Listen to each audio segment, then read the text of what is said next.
और कांच ही बाँस के बहंगिया बहगी लचकत जाए बहगी लचकत जाए। गोड़ लगा तनी माई। अरे खुश रहा बेटा। आ गईला बिन बतैले आ गईला बाबू। आएंगे नहीं, हमने फोन किया है तब आए। तुमको क्या, तुमको कोई चिंता है?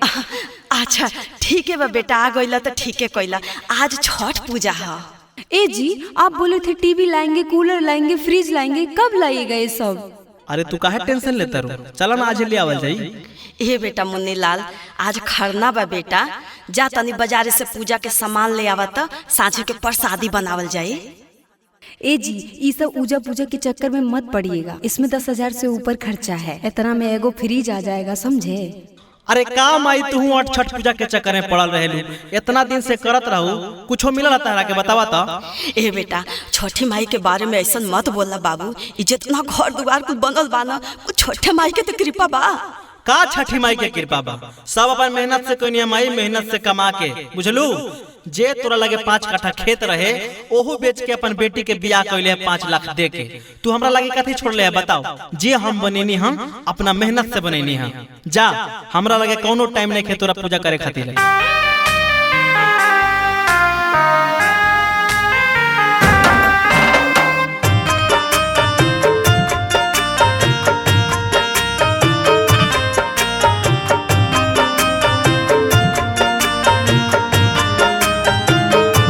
छठी माई दिहल तो हर बेटावा कि मारे दिल बच्चा बेटावा बोली के उल्टा बतियान।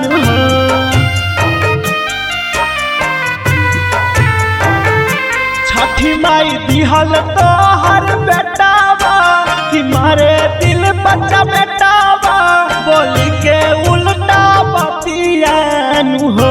कि कब नहीं मिलल हमारा बेटा बाके सुखावा से निमन रहे बेटियान हो। कि छठी माई मिलल नहीं बेटा बाके सुखावा से निमन रहे बेटियान हो।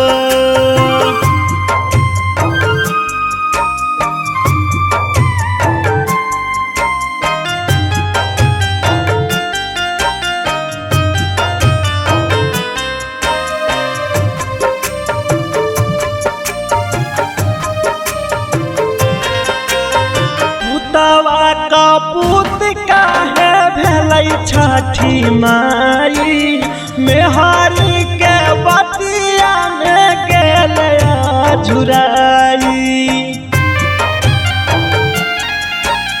पुतवा का पूत काहे भेलै छठी माई मेहारी के बतिया में गेल झुराई। जब लगी रहली मोरी धियाबा जुड़ले रहे जियाबा न रहले विपतियान।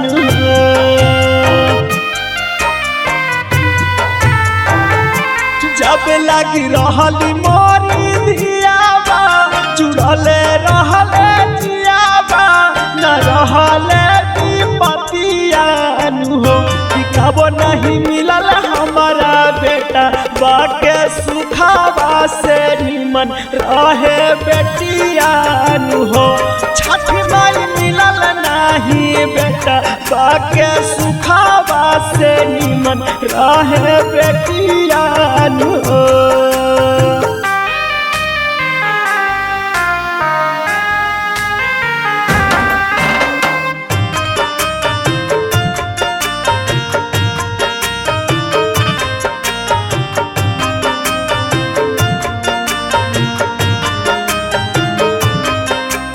रहे जैसे बेटावा बेटिया रहती मोर दुआरी काहे के बनैलू माई नैहर ससुरारी। रहे जैसे बेटावा बेटिया रहती मोर दुआरी काहे के बनैलू माई नैहर नैहर ससुरारी मुनीलाल करे तोर बखानामा छठ पूजा महानामा गुन गावे दिन रातियान हो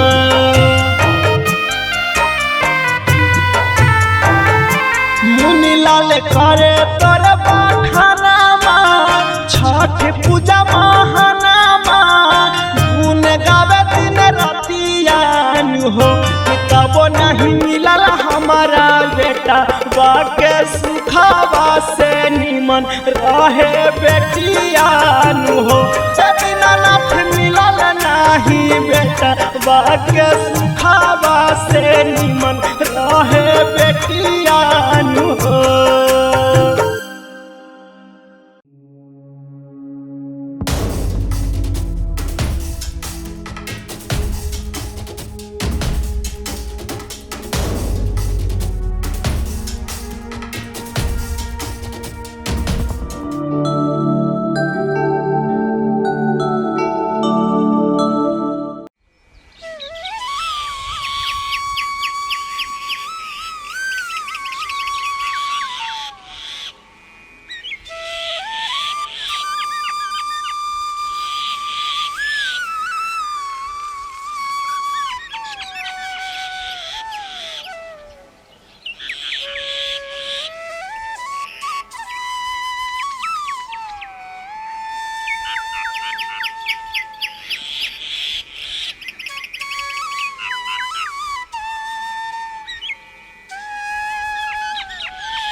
साफ करत हलै बबुआ छठ घाट पानी आया हो मैया छठ घाट पानी आया हो मैया डसी लेल कई पापी नगिनिया आहो मैया देलाहू बनाई बांझिनिया आहो मैया के लेके अतै दौरा तोहारो जमीनिया हो मैया तोहारो जमीनिया हो मैया डसी लेल कई पापी नगिनिया आहो मैया देलाहू बनाई बांझिनिया आहो मैया।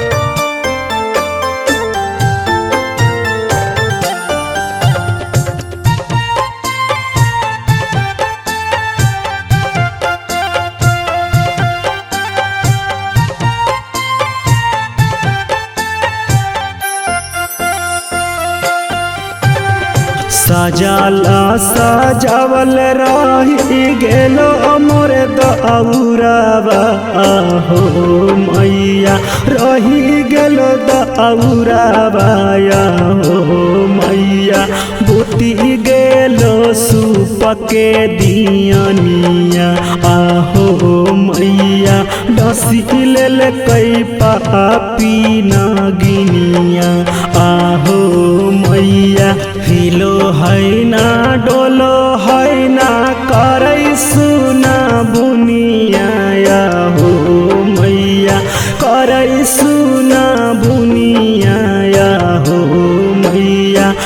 डसील कई पापी नागिनिया आहो मैया दिलाहू बनाई बांझिनिया आहो मैया।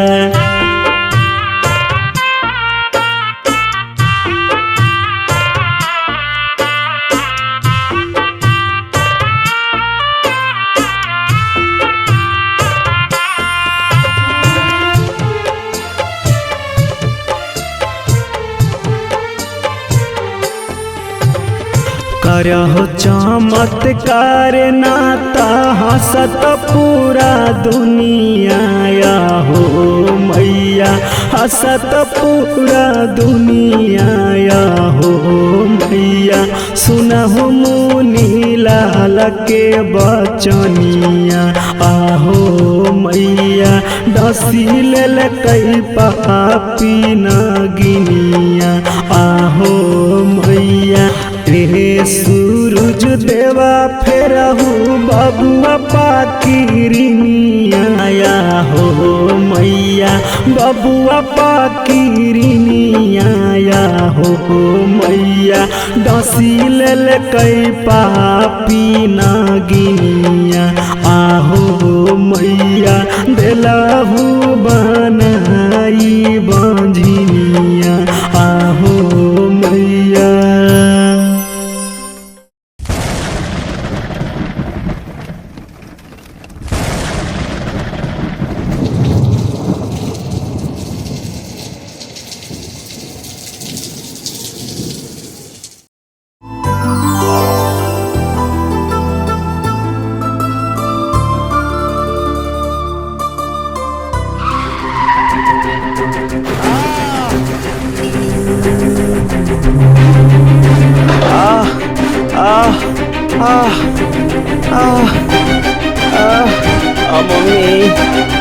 मम्मी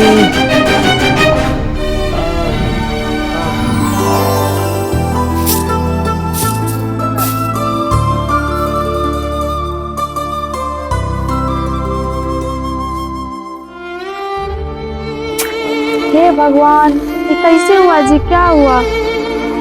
क्या बताएं, किस्मत ही खराब है अपना।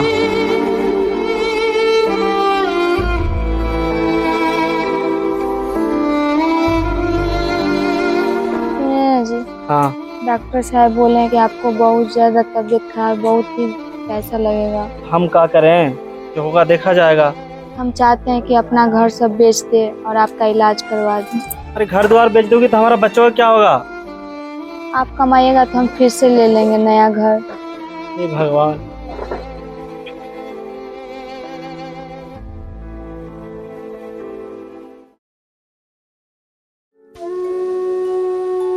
सुनिए ना जी, सब राशन पानी खत्म हो गया और बड़की माँ भी राशन पानी देने से मना कर दिया। हमको ही कुछ करना पड़ेगा। आपका बहुत ज्यादा तबीयत खराब, कहाँ जाएंगे? तो बच्चों के लिए कुछ देखना पड़ेगा ना।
ए भाई साहब,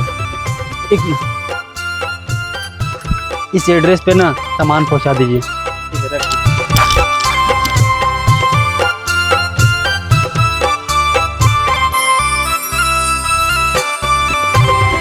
सुखावा में सब केहू, दुखावा में केहू नहीं, दुखावा में केहू नहीं, केहू नहीं करे इज्जतिया मैया। कैसे करब छठ के बरतिया मैया।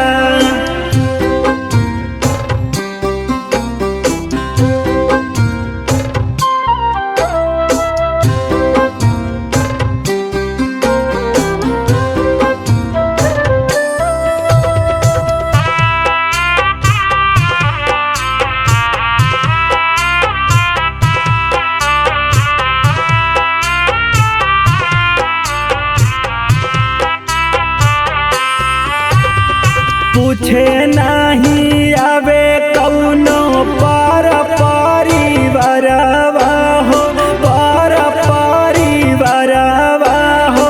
हंसे लागी टोला टाटी गोतिया मैया। कैसे करब छठ के बरतिया मैया।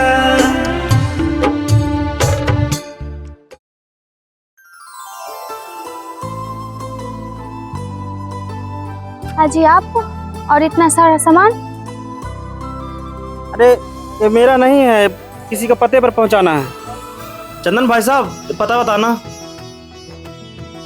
ये एड्रेस तो आपका घर का है भाई साहब। इसमें लिखा है कि हम वही आदमी हैं जो हमारे वजह से एक्सीडेंट हुआ था, और कुछ छठ के सामान है और कुछ पैसे हैं। लिखा है कि आपका घर का पेपर लौट जाएगा कल, और कुछ नहीं। भाई साहब